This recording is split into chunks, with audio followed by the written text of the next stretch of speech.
Barclays Africa Group, formerly known as Absa Group Limited, until it acquired the assets of Barclays Plc in Africa, and then the Barclays Plc stake is for sale. It's also a little confusing at this stage as to what exactly is going on. Well, exactly. I mean, they were basically on the verge of doing a full rebranding of the global group here to Barclays Africa, and then the decision by Barclays Plc to offload it. And they've already gotten that stake down from 65 to 50 through an aggressive bunch of like on-market placements.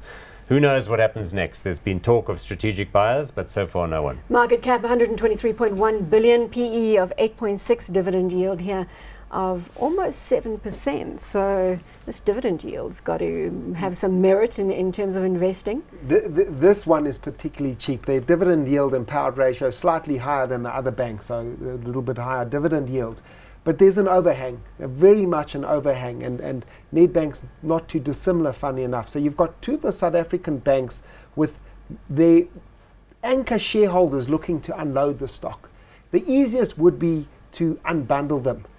This one is different. Barclays most probably won't be able to unbundle them so easily because its international shareholders really won't want these shares. So they're looking at placing them in the marketplace, as Paul said. There is a little quirk here with these banks, and Nedbank similar. The European Union rules on banking and capital adequacy require the parent company to hold 100% of the capital for their stake in Barclays Africa, notwithstanding they own less than 100%.